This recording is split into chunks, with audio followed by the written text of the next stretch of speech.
Hello and welcome to this event with Julia Cagé, who will be talking with us about her new book called The Price of Democracy: How Money Shapes Politics and What to Do About It, which just came out last spring in English translation with Harvard University Press. Julie was supposed to speak at the Maison Française about her book in March, but unfortunately we had to cancel her in-person talk. But the silver lining is that we're still able to have her join us remotely from Paris. So thank you so much, Julia, for making the time to join us for this talk. Julia will be joined in conversation by Alexander Hertel-Fernandez, who will be introduced shortly along with Julia by Anya Schiffrin. And this talk will be moderated by Anya Schiffrin, my colleague at Columbia in the School of International and Public Affairs, where she's the director of the Technology, Media, and Communications specialization. And she recently received her PhD from the University of Navarra. Among other publications, she's the editor of Global Muckraking, 100 Years of Investigative Journalism from around the World, and African Muckraking, 75 Years of Investigative Reporting from Africa. She's currently editing a book on media capture that will be coming out with Columbia University Press, and on a report for the Roosevelt Institute about online advertising for elections. This event discussion will go for an hour today. There will be time for questions from the audience at the end of the discussion. So if you have a question you'd like to submit at any point during the discussion, use the Q&A button and we will make time for the questions at the end. I'd like to remind you that we have a vote coming up, we have an election coming up, and not only to vote, but encourage you to do what you can to help make the vote democratic by phone banking or sending postcards or signing up to be a poll worker or poll watcher. And that's it. Now I'm going to turn over to Anya. Thank you so much. Great. Thank you so much, Shani. I'm really glad that we can do this on Zoom, even though we couldn't do it. We're all waiting for Julia to come last spring, so it was disappointing when you couldn't.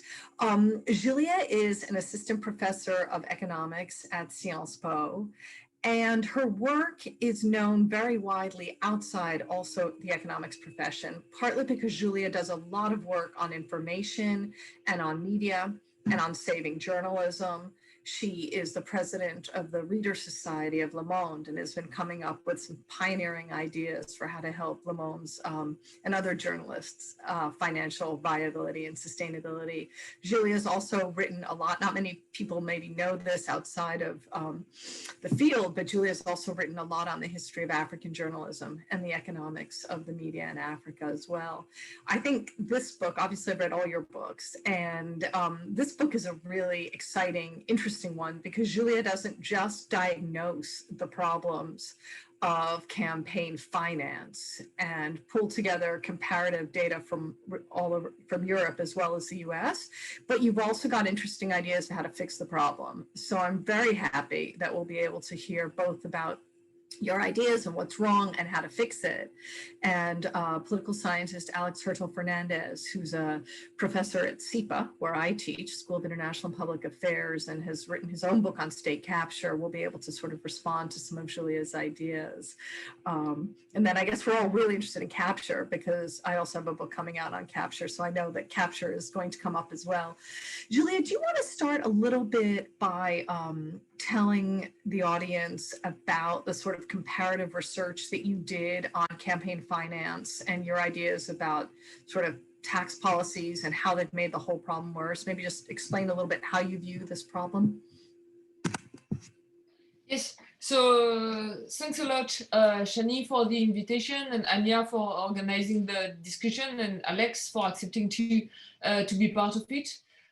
So the departure point of the book, The Price of Democracy, was really to say, in general, from a European perspective, we always take the US as a counterexample. So look at what is happening in terms of US elections, the role played by money and the capture of the US electoral system thanks to the funding of political parties and the funding of campaign. And then we are kind of, okay, but at least things are much better in Germany, in the UK, in France, in Spain, because we have a lot of regulations. So what I decided to do in the book was first to do kind of a tour of the world. So at least look at all the Western democracies. So countries in Europe, the US, a little bit of like Canada, Brazil, try to understand what is going on in these countries, plus look at history. And let's look at the past like 70 to 80 years of campaign finance and regulation. And I think you learn a lot from looking at different countries, and you learn a lot also for looking at the past. And for example, when you look at the past, you realize that the United States were among the very first country to regulate their campaign finance. And in the 1970, 1971, 1974, when the US, they introduced the Federal Electoral Commission, when the US they decided at the time to limit campaign donations, when they decided to limit campaign spending, when they decided to limit presidential campaign funding and to introduce public funding for presidential elections, at the end of the day, when they did so in the 1970s, they were the very first in the world to regulate their campaign finance this way. And this has changed kind of a lot. Now, if you look at the past and if you look at the present, we no longer take the US as an example. But what is of interest in the case of the US is to try to understand what was good, in particular, what was good with the case of the presidential fund and what was bad. The second key point is that when you look at what is going on in France or in Spain, in Germany, in the UK, it is true that it's better today than what we see in the US in terms of what is the role played by money in the electoral process. It's better. But should we be happy about it? Nonetheless, I am not so sure. And I guess we can do much better. So if I take the case of countries that I know pretty well, that is France. What do we observe in France? In France, we observe that despite the fact that we have like low spending cap for elections, kind of low in international comparison cap on how much people can give to political campaigns and to political parties. Nonetheless, we see that the funding of political parties and campaign is done disproportionately by people that are at the very top of the income distribution. And when I talk about the very top of the income distribution, I talk about people that are in the top 0.1% of the income distribution. And what is even worse is that if you take a country like France or Spain or Germany, and this is also the case in Italy, not only rich people, they tend to fund in a disproportional way campaigns and political parties, but when they do so, they benefit from tax deduction from the government. So it means that if you are a French citizen and you give 6,000 euros to a political party, the government is going to give you back 4,000 euros in terms of tax deduction, and the net cost of your political donation for you will just be like 2,000 euros. What does it imply at the end of the day? It implies at the end of the day that citizens that are among the poorer of the population, they finance indirectly the political preferences of the rich. So you have kind of like two bad things going on at the same time. First of all, the rich, they finance the political life much more than the poor. So they have a much higher weight in terms of like political say. And so you will have policies that are implemented that favors the political preferences of the rich. And on top of it, their political preferences, when they pay in terms of political donations, at the end of the day, they are largely funded by the state and by the government, which means that at the end of the day, they are also funded by the majority of the other citizens. So this is a depressing scenario, and I guess that our courts have really upheld a lot of this as well, right? So with the Supreme Court now and the decision in Arizona, as well as Citizens United, this idea that corporate speech is not only allowed, but also that you can even limit the public funding of elections. Alex, what do you think? I mean, do you think tax policy is really the key problem here, as Julia's pointing out, or are you also looking at other interests that have really sort of distorted our campaign finance system? And it's interesting to know that it's gotten worse over decades, because that suggests that it's a political question and we could get out of it if we wanted to. What do you see, Alex? That's a great question, Anya, and thanks so much for the opportunity to engage with Julia's book, which I absolutely devoured over a weekend, in addition to having some really eye-popping facts and really startling conclusions about how campaigns and politics are funded, not just in the US, but in other countries. It's just also just a joy to read. It's very lively, filled with some great little asides and case studies of specific episodes that I think will help convey the message to all readers, even if you're new to this area. I also learned quite a Oh, can I interrupt? I also wanted to say that it's very French. And so I love that the word crisis comes up all the time. And also that I could imagine Julia lecturing because of the way that it's written. It very often sounds like you're explaining something to your students, which was another thing I liked about it. Sorry to interrupt, Alex, but I'm with you. No, I entirely agree. I love the conversational tone. And so often in these studies of comparative campaign finance law or tax law, it can be rather dry. So having a way to engage with it like that was a real treat.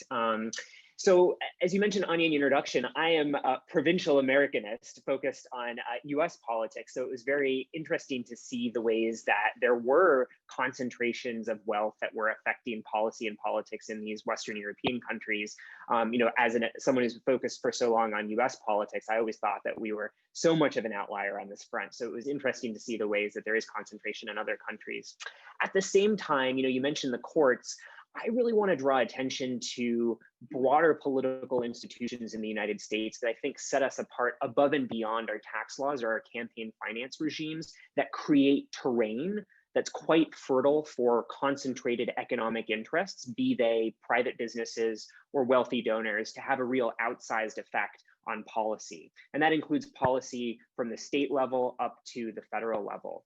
So what are those features of US government that I think matter so much that really set us apart from some of these other Western European democracies? I think there are three in particular. One is the counter-majoritarian structure of some key parts of our federal government. That includes the Supreme Court, as we're seeing increasingly today, the Senate, and by extension, the Electoral College. And all three of these branches of government create incentives for parties, not necessarily to cater to majority interests, but to cater to minority interests. It's always been the case, for instance, that the US Senate has favored parties that can attract votes from rural areas, but it's only recently that that has corresponded to the conservative end of our political system, particularly the Republican Party. What does that mean? It means it's possible for the Republican Party, as we've seen over the past several decades, to gain control of the Senate, appoint judges without receiving majorities of votes from the public, and to be insulated from political backlash when they pursue policies that are preferred by the wealthy donors and businesses that are increasingly aligned with the conservative coalition. So that's a way in which the underlying structure of our political institutions, I think, favors these interests. The second thing I would draw out about the US that I think stands far apart from other rich democracies is our structure of federalism. We have an intensely federal system in this country. We're obviously not the only federal democracy, but the way in which our system of federalism is designed includes very few standards and very little redistribution compared to other countries like Switzerland or Canada or Australia that have much more explicit standards for policy across the states. And what does that mean? It means that you can have dramatic disparities in policies across the states, and it also invites capital and wealthy donors to think about the states as terrain where they can play the states off one another. If you are a business that can threaten to leave, say, New York and decamp for Florida, if New York threatens to raise your taxes, as we're seeing right now over discussion of wealth taxes in New York, that gives you a whole lot of leverage that you just don't have if you're a labor union or a community organizing group. So I think that's another way in which our system of government benefits concentrated economic interests. And the last thing I would say is our system of regulation. We have a very weak regulatory state that doesn't do a lot to check the power of private sector businesses and rewards, in fact, businesses, as we're seeing in the tech sector that you've written about, Anya, that break things and move quickly. We have a model of capitalism that, in fact, rewards those kind of rent-sinking behaviors. So in all those ways, I would draw attention to our underlying structures of our constitutional government that magnify corporate and wealthy influence in the policymaking process. That's really interesting. And another point that Julia made on page 201, which I've heard you make, is that since the conservative parties can't win on the merits of their policies because they actually won't help people, they then have to start dressing up those policies with racism and immigration as a way of gaining public support. That's exactly right. You're seeing the emergence of what political scientists call in jargony terms, second dimension politics. If you think about the first dimension of politics as being more or less government, more or less redistribution, Republicans and conservatives are increasingly doubling down on these identity-based appeals in order to draw attention away from the fact that they want to repeal the Affordable Care Act, roll back labor regulations, consumer finance protections, things that are preferred by majorities of Americans. And so that's another way that you're seeing the rules advantage a party that can appeal to rural white voters in particular. Julia, does that sound comparable to what you've observed in Europe? Would Italy be an example? Or France? So in Europe, I think it makes total sense compared to what we observe in Europe. Even if in Europe, it's a little bit more complicated in a sense, given that the majority of the European countries, they tend to be countries with a multi-party system. And in fact, if you look outside of the US, you have 95% of the countries in the world that are like multi-party political systems, in which you have like 3, 4, 5, 6, 7, 8 parties that can make it to the government or to the National Assembly, compared to the US case when you have this bi-party structure, and where you see at the end of the day like a real change in the policies implemented by the Republican Party. What is of interest in Europe is to see like the new divide, in a sense, in the political space, and in particular the fact that in a country like France, for the last presidential election, we observe the fact that you have kind of like 3/4 of the electorate, like the extreme right, that is going to put a lot of like effort and energy to fight against immigrations, you know, to say that the enemy are all the foreigners, and that will have this like very violent way of approaching politics. Then you will have the traditional right that would be like more in favor of like defending people with high income and with high wealth.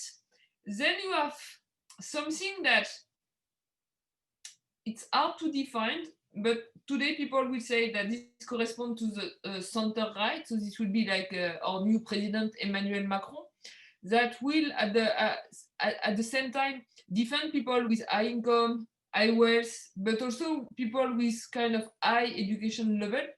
That will be like more open to globalization, more open to trade, but that will have fiscal policy really in favor of the rich and not fiscal policy in favor of the poor. And then you will have part of the less that will be more in favor of the poor, like more redistributive politics. But that will have a kind of a strange positioning with respect to globalization and opening to trade and opening to immigration. So at the end of the day, given that we have a more complex political system, we cannot really see such a clear shift in the positioning of the traditional left or traditional right. What we observed is the appearance of new political parties that became stronger elections after elections, and that are like completely changing the way the political debate is taking place. And one thing that is kind of super important, and for me, you have this clear comparison between the US and France, is when I read about the US and when I study the long-term evolutions of the policies implemented by the Democratic Party, you see that one of the big issues with the Democratic Party that may happen also with Joe Biden, even if, you know, in the current context, Biden will be like better than Trump for sure. I guess we all agree on that. At the same time, if you compare like Biden to Elizabeth Warren or to Sanders, Warren, they were very clear on like the money they wanted to receive for their campaign, the money they did not want to receive for their campaign, in particular Sanders, while Biden on like, you know, economic policy, he is not pushing a lot in favor of like more progressive taxation. And this is, you know, something of the history of the Democratic Party for the last decades in the US, where the Democratic Party is not making a lot of effort in order to reduce inequalities. And this also explains why you have this shift in policies. And if you look at the recent history of European democracies, either Social Democrat Party in Germany in the 2000s, the Labour Party in the UK at the end of the 1990s, beginning of the 2000s with Tony Blair, what happened in Italy with Matteo Renzi, or what we saw in fact in France with the Socialist Party, and then Emmanuel Macron moving, you know, from the center left a little bit to the right, is that you have the same issue of like, if the Socialist Party does not deal with the issue of like protecting poor people and more redistributive politics, who is going to take care of like this dimension of the political conflict? And I think this is really something that is similar in European democracies and in what we observe in the US as of. I'm really glad you brought up the question of the Democrats, because the question that you write about in the book of how the Democrats grapple with rising concentration of economic resources and these wealthy individuals who, you know, are pulled into politics really creates these cross pressures that you write about nicely for the Democrats versus the Republicans. It reinforces extremism on the part of Republicans, while it creates tensions within the Democratic Party that I think are so apparent as we think about the 2020 primary and the fact that Biden, for instance, was the preferred nominee in many ways. But you know, I wanted to point to another aspect of the story with the Democrats that I didn't hear you mention in your remarks, but I think you cover quite nicely in the book, and that's the decline of the labor movement and what that has meant for the Democratic Party, and just how central of a component of the Democratic coalition the labor movement was, even in the US, with a labor movement as weak as the one that we had, that it provided votes, money, support, and pulled the party to the left. So I'd love to hear a little bit more from you about what you think that has meant for the Democrats, how we should think about the decline of the labor movement in the US in comparative context, and also how that figures into the sort of policy responses that we should be bundling together as we're thinking about democratizing campaign finance.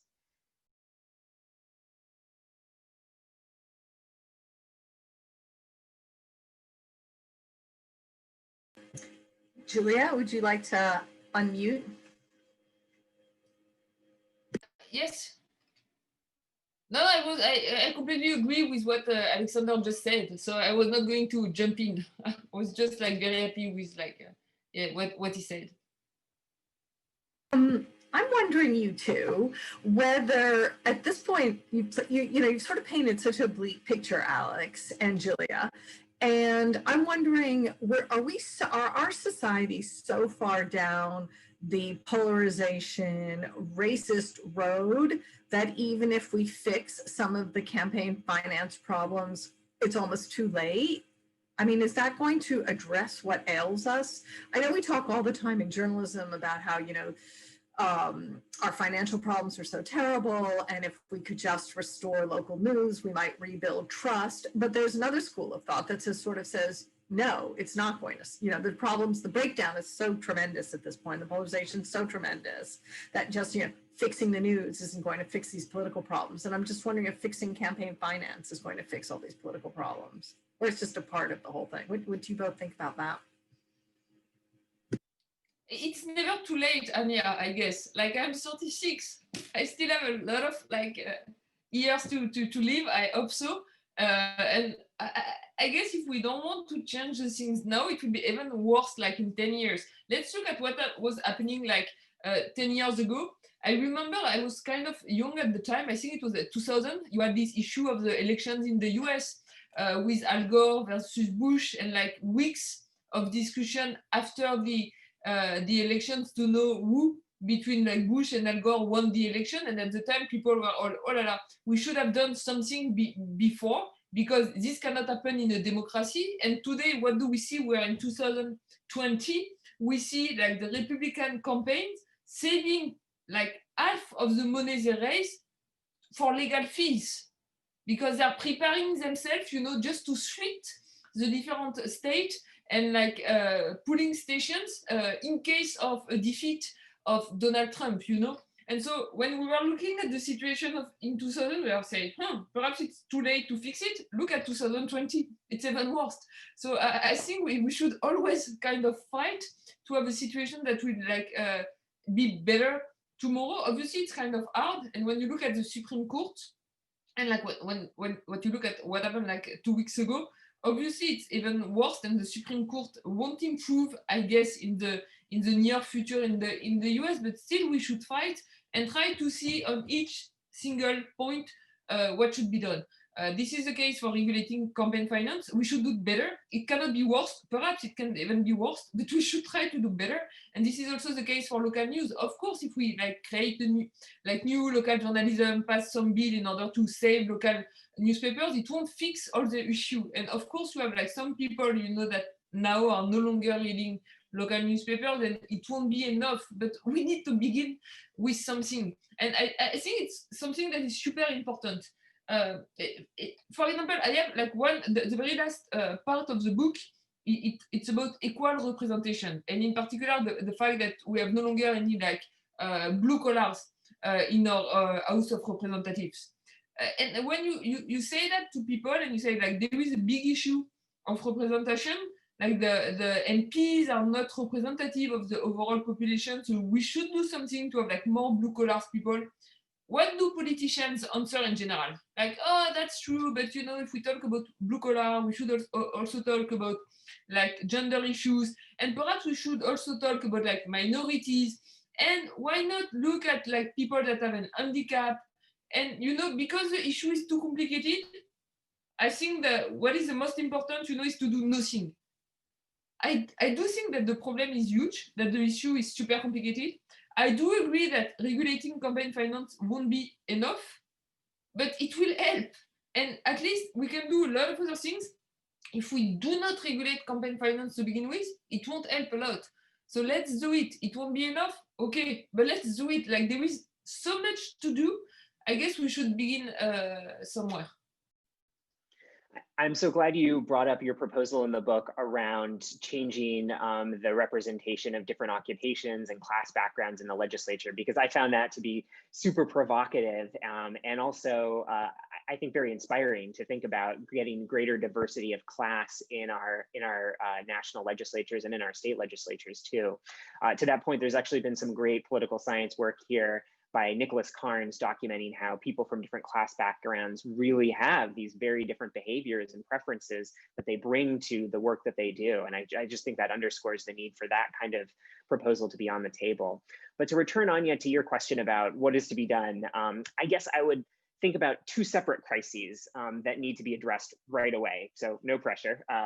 So the first is, how do you deal with a minoritarian conservative party in this country, the Republicans, that are doubling down on exclusionary racial appeals and are also closely wedded to these concentrated economic interests? And I think the answer is you have to get them to think that they have to compete for all voters, not just white rural voters, or for the contributions of wealthy donors like the Koch brothers or private sector businesses. And you do that by creating political pressures on them to compete across the whole country. And I think that means making it easier to vote, increasing the majoritarian responsiveness of Congress, for instance, by adding states to the Senate, by reforming the Supreme Court, so it's not captured by that party. They can't lean on it as a crutch. But I think the second crisis is the one that Julia is talking about here, which is increasing the voice of people who have traditionally been marginalized by politics. And I would add to the excellent set of proposals she's put forward, ways of strengthening organizations for working class people. And I think, first of all, that means labor unions, but it also means community organizing groups. And so this isn't really a way of thinking that progressives have been comfortable with recently. If you look at conservative governments in the States, as I discuss in my book, the first thing they do when they get into power is weaken labor unions and boost the power of their conservative allies. But progressives really don't have anything like that. And so I think we need to think, if we're concerned about that, we need to think about policies that can boost the ability of working class people to organize in worker organizations and community groups that have a say in politics. I think, Julia, part of your point that you made is that the tax code really privileges wealthy people who donate to political campaigns. So I was wondering if you want to talk a little bit more about your voucher idea and how that could perhaps lift up some of the voices that Alex is talking about. And we've also had some questions in the chat about how would it actually work, given that so many wealthy people aren't paying taxes anyway. And of course, really low income people are sometimes getting an income tax credit.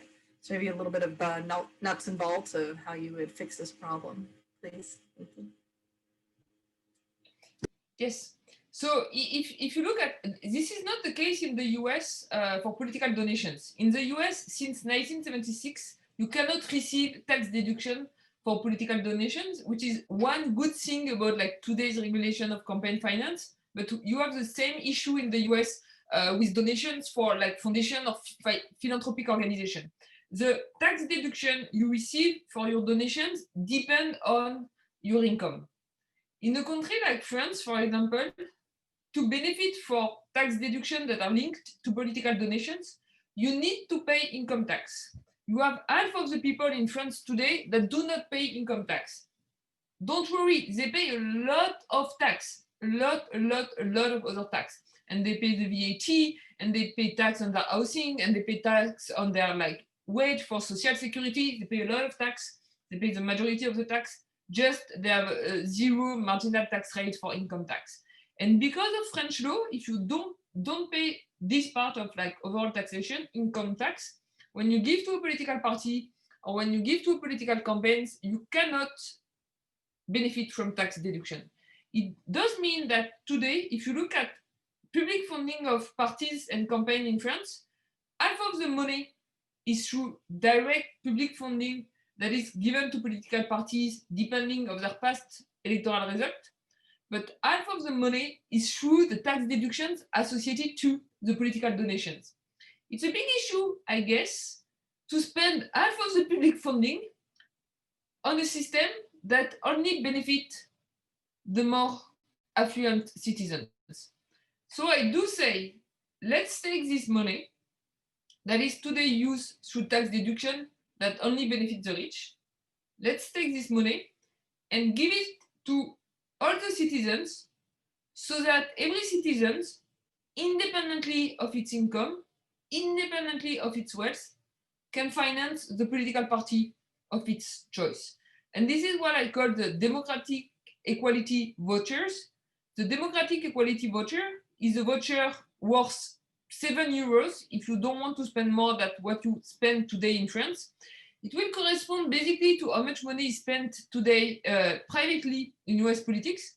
You give every year, every citizen €7 that he can allocate to the political party of his choice. So this is a way to have public funding of political parties that is allocated by citizens in a very equal way, and that is not going to benefit more the most affluent, which is the case of the today current system. And I want to highlight that with Anya and others, in particular with Andrea Pratt and with some friends in Chicago University, we have worked a lot during the past 2 years in order to have a proposal to rethink about the funding of the media in the US. And one of our proposals is to introduce media vouchers. So this is a little bit the same thing. Like if you want to fund quality journalism, the market only is not enough. So you need to have some public funding, but obviously you don't want the state to intervene in the media. So how do? You take public money and you ask citizens to allocate this public money according to their preferences. And so with the media vouchers, it's exactly the same kind of like proposal where you give like 10, 20, 30, depends how much money you want to allocate, $30 to every US citizen every year. And you give the citizen the opportunity to use this money to fund the media outlet of their choice. I love that proposal. Alex, do you think that the democracy voucher idea could work? Yeah, I mean, I think it's exactly the sort of thing that we should be talking about in tandem with the broader set of reforms that would increase democratic accountability, expanding access to the franchise. I mean, thinking about ways that we're different from other rich democracies, especially in Western Europe, we make it incredibly difficult to vote, as I think we're seeing in the middle of this pandemic. The even fact that we even have a voter registration system in the first place is a relic of an era where policy was more about trying to limit who could express their vote at the ballot box than it was about trying to maximize participation. So there are just some basic voting reforms too that I think would go far in increasing the accountability of politicians to to the public. In thinking about the design of the democracy vouchers, I mean, I think an especially important component would be if these vouchers could support organizations, as I was mentioning before, particularly if you want to boost the voices of people who have been excluded from politics. We know that you need that organizational form. It's how people gather resources, invest in policy and politics, and people acting on their own just don't have that capacity. And so it becomes even more important to build those up. So if you could use those vouchers to, in the way that Julia talks about in her book, have dues checkoff for organizations, not just labor unions, but organizations generally. I mean, that could be a really powerful instrument, especially if it was matched by subsidies from the state. Julia, did you have a response? No? Like regarding the proposal, I talked a lot about it with, no, go ahead, go ahead.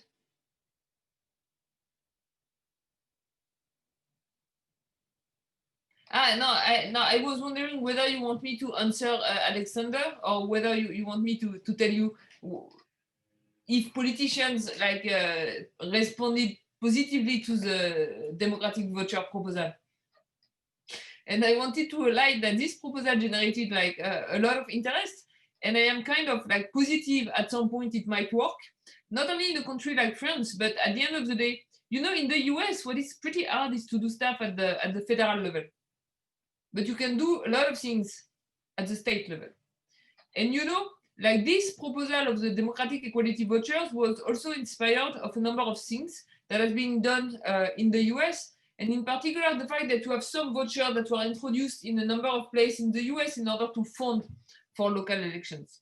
So I think also back to your point before, regarding the Supreme Court, we shouldn't expect everything to be fixed at the federal level, but we should also wait for some policies to be implemented at the more local level. And this could be the things with a state level democracy equality vouchers. That's a really good idea. And you talk about Seattle in your book as well. And I also want to, while we're talking about solutions, I wanted to talk about some solutions that I've been writing about a little bit recently that came up in a panel we had, and also in the Q&A. There was a question in the Q&A about attack ads and false information and the detrimental effect that has on elections. And I just wrote a report for the Roosevelt Institute about online political advertising, because this is a huge problem in the United States, that many of the laws that apply to offline advertising, like an advertisement that you might put in a newspaper or television, don't apply online. And so I read quite extensively on the subject and found all kinds of great ideas, which I think are really worthy of consideration. I think one problem in the US is that our election periods go on for so long compared to in Europe. So that makes them more expensive, but it also means more time for sort of false information or inflammatory information to circulate. And I think that obviously really, really has an effect. We've been seeing nonstop coverage of talk radio and all the academic research, including from Columbia, about the effect that Fox News has. I know this is something Alex talks about. So some of the proposals that I've seen that I think might really help are Ann Ravel, the former Federal Elections Commissioner, member of the FEC, is talking about the need to revise the Honest Ads Act, because right now the disclosure laws for online political advertising are very, very outdated. And Twitter and Facebook started keeping, well, now Twitter's not taking political advertising anymore, but they started keeping these ad archives, which are now called ad libraries, of tracking who's actually buying the adverts and where do they come from and how much are they spending. So one proposal is to really standardize and make those more consistent and actually do enforcement around funding of political advertising, making sure that foreign entities and agencies aren't buying political ads. The other point for the Honest Ads Act is to really beef up the disclosure. And then a third suggestion that comes out of a series of reports written by Rebecca Tromble looks at, she's worked on sort of European advertising, but another set of suggestions comes from Natalie Marshall and Rebecca McKinnon about really limiting micro-targeting, because micro-targeting is part of what makes these ads so sort of effective, is you can really target who you want them to go to. And I think that the Transatlantic Working Group has done a lot of good research. So I would say the people in the audience who are really interested in this, there's a lot of good proposals out right now about online political advertising. And I think one of the things I wanted to ask Julia and Alex is, do you think that more disclosure is enough? And if not, what does that say about our democracy? Because the argument was always, right, more information will help sort of drive out the bad information. If we knew who is taking out these false adverts or targeting them, it might help us combat it. What do you think about that at this point? Disclosure is something that is very important. And I think it's a good thing, for example, that in the US, you have all the donations above $200 that are published online. And it's a pretty bad thing that now with all the super PACs, you have less information about who is funding democracy. So disclosure is always good. And when you have political ads, it's better to have political ads with disclosure about who is advertising than without disclosure for sure. But once we say that, it's kind of obvious that disclosure is not enough. For political advertising, I think we need regulation, and we need much more regulation than what we have. You just mentioned the case of the US, but in a sense, in the US, I would say that it's not so much of a problem compared to like the UK or France, because in the US, there is not a lot of regulation on what is happening on TV or on radio in terms of political advertising. In the UK, you cannot do political advertising on radio or on TV. In France, you cannot do political advertising on radio or on TV. So political advertising was pretty well regulated before the introduction of social media. And now with social media, you can do whatever you want. So it's a huge shock. It's a big shock for the US, but how to say that? In the US, it was already a mess, let's say. There were already like way too much money unregulated in the way political advertising was taking place. At least in a number of European countries, we had some regulation. And now with political advertising, it's a complete mess. What is the issue? The issue is that Twitter can decide, okay, tomorrow, no more political advertising, which is good. But this is a Twitter decision. And in the US, as long as Mark Zuckerberg, one guy, decide that, okay, I do want to have political advertising on Facebook because political advertising is free speech, in Mark Zuckerberg's definition of free speech, we will have political advertising on Facebook aiming at like billion people all around the world. And this is not how democracy should work. We have to know that until yesterday, like October 12, 2020, until yesterday, it was allowed to publish things on Facebook with a denial of the Holocaust. We had to wait. Mark Zuckerberg, one guy, decision yesterday to say, okay, it's no longer allowed to publish things saying that the Holocaust did not happen on Facebook. Isn't it a big issue that one guy can define what is free speech, what is not free speech, and allow fake news, hate speech, false information on the social media that is going to reach like a billion of people? I think disclosure is not enough. We shouldn't say that, okay, like Facebook at least is going to introduce disclosure. We don't want disclosure. We do want disclosure. But I think what we really need to do for political advertising on social media is either say no, and this is a decision that was taken by Twitter, but say no with the law. And I guess this will be like impossible in the US. So given that you cannot say no, what you can say is that, okay, you can do it, but you cannot do micro-targeting. And the big difference, in fact, between social media and the way political advertising was done just on like TV and radio is that on social media, you can do much more micro-targeting. And this is the big issue is micro-targeting. What we saw with Cambridge Analytica, for example, is the issue of micro-targeting. Even the foreign interventions in general, this is not done broadly. This is really done at voters that can switch their vote between two elections. So I think this won't be a limitation of free speech. I guess this cannot be argued by the Supreme Court, like for bidding micro-targeting would be a way to limit free speech. It's not the case, because you can speak, but you cannot micro-target voters depending on whether you think that they can switch their vote. And for that, we need to introduce regulation. This can be done, I guess, at the European level, but we see that every time that there is a fight between the European level and like Facebook or like Twitter or Google, the big platforms, they tend to win. I think this should be done to begin with in the US. These platforms are located in the US. At the end of the day, in fact, if there were a US regulation, it would apply to the rest of the world. So let's think about that. And it's a little bit like for campaign finance, it won't be enough.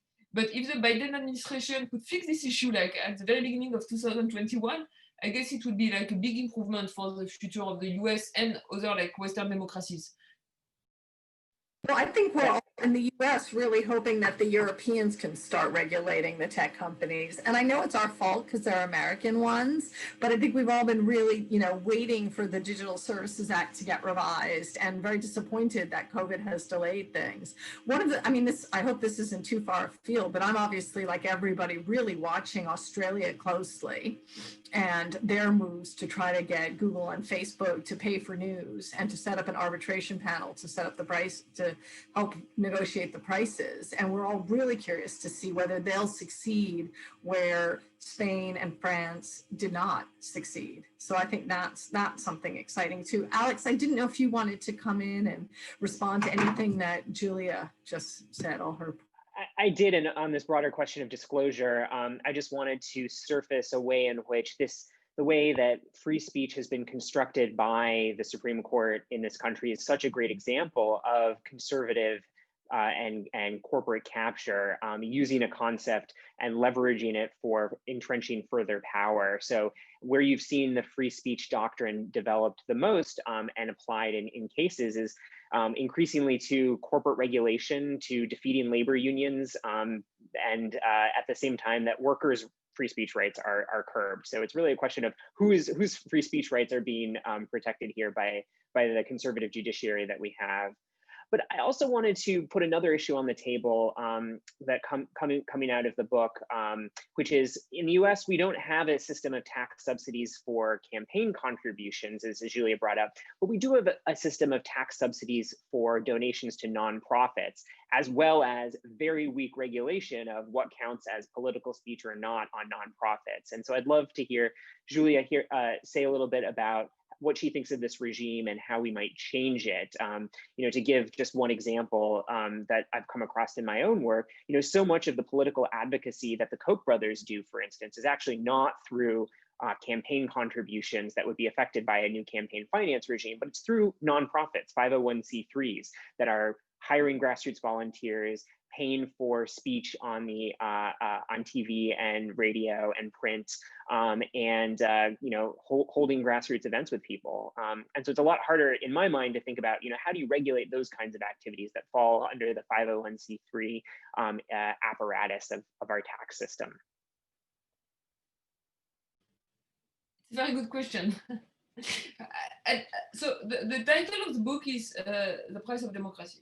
And at the end of the day, you could have expected only chapters on like political parties or political campaigns. At the end of the day, I decided to introduce like one chapter on like foundations and also on media. Because I think that the key question we should ask, and this is key, like not only in the US, I guess it's like also very important outside of the US, where at the end of the day, we think that campaign finance is regulated, but like all the other activities, like political advocacy, foundations, think tanks, or media ownership are not. And so the key issue is you have a lot of money. You want to influence politics. What can you do? You can finance political parties. You can finance campaign. So in this case, the majority of the people would say, at least outside of the US, you have some regulations, even if not enough. You can pay for foundations, you can pay for think tanks, and what is even worse is that in a country like the US, there is this false claim that at the end of the day, if you're a foundation doing politics, you cannot receive tax deduction, but all these foundations qualifying for 501c3, they say, we are not doing politics. So they qualify for tax deductions, even if at the end of the day, they do politics, or you can finance media outlets. I think what we should do, at least regarding the foundations or think tanks doing political advocacy, we should consider them in relationship with the political parties. In a sense, this is what is done in Germany. So in Germany, if you look at political foundations are part like of political parties. And this is very clear that when you regulate political parties, you also regulate political foundations. And it's why a lot of the public funding to democracy in Germany is going both to political foundations and to political parties.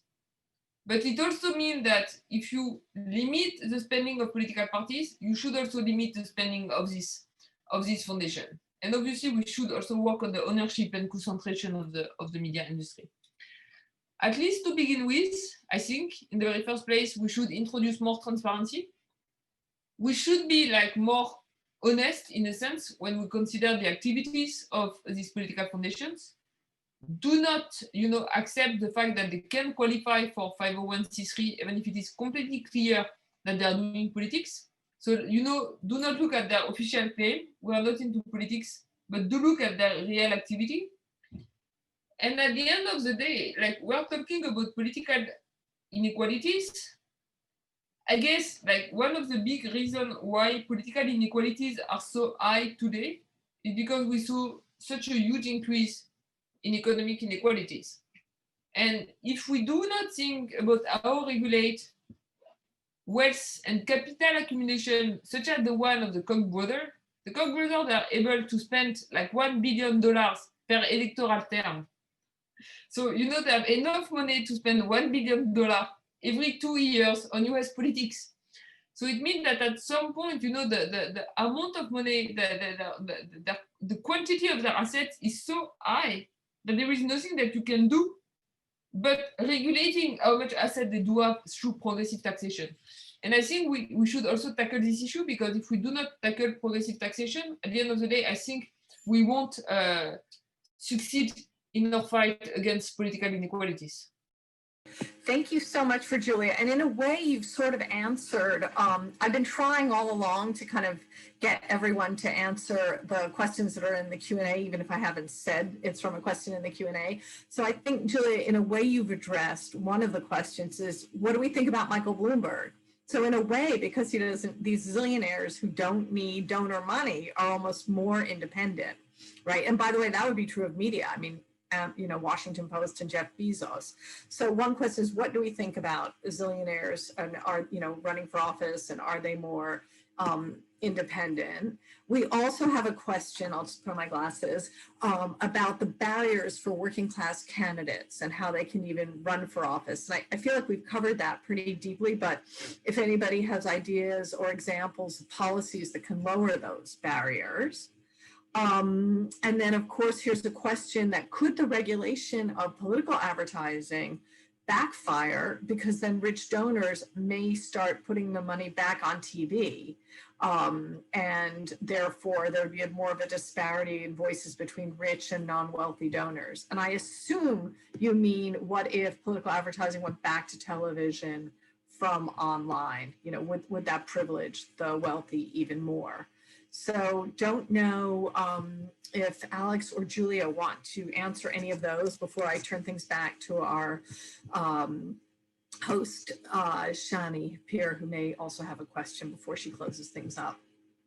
I think Michael Bloomberg, it's something very interesting. I have this sentence in the book that I took from a New York Times article that at some point wrote, like, in general, people, they get paid to be mayor, when Michael Bloomberg paid to become the mayor of New York. Like at the very beginning of this conversation, I remember that the US were among the very first to regulate campaign finance in the 1970s. In fact, the first attack against campaign finance regulation was in 1976, when you had a court decision saying that, okay, we can limit how much people give to campaign, except if the donor is the candidate himself. And in fact, this was really like the first failure into the regulation. And what did happen? Well, what happened is that one of the Koch brothers took advantage of this possibility to run in the presidential election as a vice president. And they spent even more than they used to spend. And the only reason why he ran on the ticket as a VP, he did so to be able to spend as much money as he wanted during the campaign. As of today, you no longer need to do that because, you know, at the end of the day, there is no longer any like real limitation on how much you want to give to a campaign. Now we talk about billionaire. Are we sure that Donald Trump is more independent than other candidates because he's funding his own campaign? Yes, of course, when Donald Trump like take policy today, he do not take policy to please the Koch brother. He take policies to please his own firms. And you know, he is the one president that had made so much money out of the fact of being a president because all the economic regulation that he's taking are to his own advantage. So perhaps he's independent compared to, like, with respect to other billionaires, but not with respect to his own interests. While as a president, he should regulate in favor of like other citizens' overall interest. And just like to be super quick on the barrier to entry for like blue collar workers, my advice would be for you to go and read all the excellent work and the two books by Nicolas Carmes that Alexander was referring to before. He did a great job to try to understand these barriers to entry, and now he has like very like strong proposals in order to reduce them. So like go and like buy books by Nick Carmes. He's a great political scientist. I think in the US he's the one specialist of this issue. So I would just recommend you to buy his book. And on the last point, in like 1 second, if we have an issue with political advertising on social media, and I guess we have an issue with political advertising on social media, we cannot decide not to regulate political advertising on social media because we think this is going to backfire with political advertising on TV. If there is also a risk with political advertising on TV, let's also regulate political advertising on TV. But you know, we shouldn't try to weigh one issue against each other. We should try to tackle all these issues at the same time. And like just one thing, because I was doing a debate 2 days ago about the regulation of like advertising for commercial products that are very bad for the environment. And in particular, you know, all these like very big cars that pollute a lot. And some people was saying that we should forbid political advertising for these cars. And other people in the audience say, yes, but at the end of the day, this will be such a big negative shock on media outlets' advertising revenues. We should care about the media. So let's not forbid this commercial advertising. I guess if we have an issue with the funding of the media, we should introduce public funding of the media. And if we think that we should reduce pollution linked to this car, we should also forbid commercial advertising for this very polluting car. We should try to tackle all the questions at the same time and not use the argument of some saying that if we do this thing, it will be like kind of like have negative consequences on this other aspect. So let's do nothing. We should do stuff because the current state of our democracy is not good. I think that's really inspiring. I'm sorry if Alex wants to say anything, but I know that we're running out of time. So I think I'll quickly turn it over to Shani, but just say what an extremely fascinating discussion. And thank you both very much. Okay, Shani, over to you. Thank you so much. This has been a fascinating discussion. I have a whole list of questions that I don't have time to ask, but I wanted to thank Julia Cagé for joining us virtually. We hope to be able to welcome you soon at Columbia in person. Thank Alex and Anya. And I'll ask one last short question, which is, let's assume that we have a new president elected in November, Joe Biden, and you are invited into a committee on reforming the political system, reforming the way in which politics are financed in particular. And you get a chance to make your one favorite recommendation. What would you say?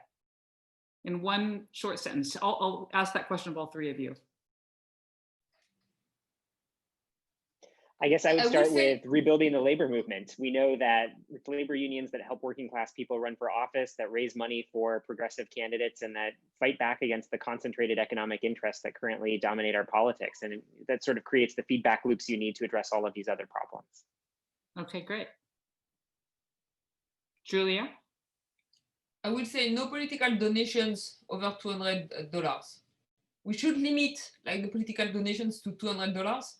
This is true for like individuals, and I think we should also forbid political donations by firms and companies. Mhm. Mandatory voting like in Australia. Wonderful. Well, thank you so much to all of you for joining us. Everyone who's joined this discussion remotely, thank you for joining us. Do all you can to help get out the vote. And we'll talk to you soon. Thanks. Bye.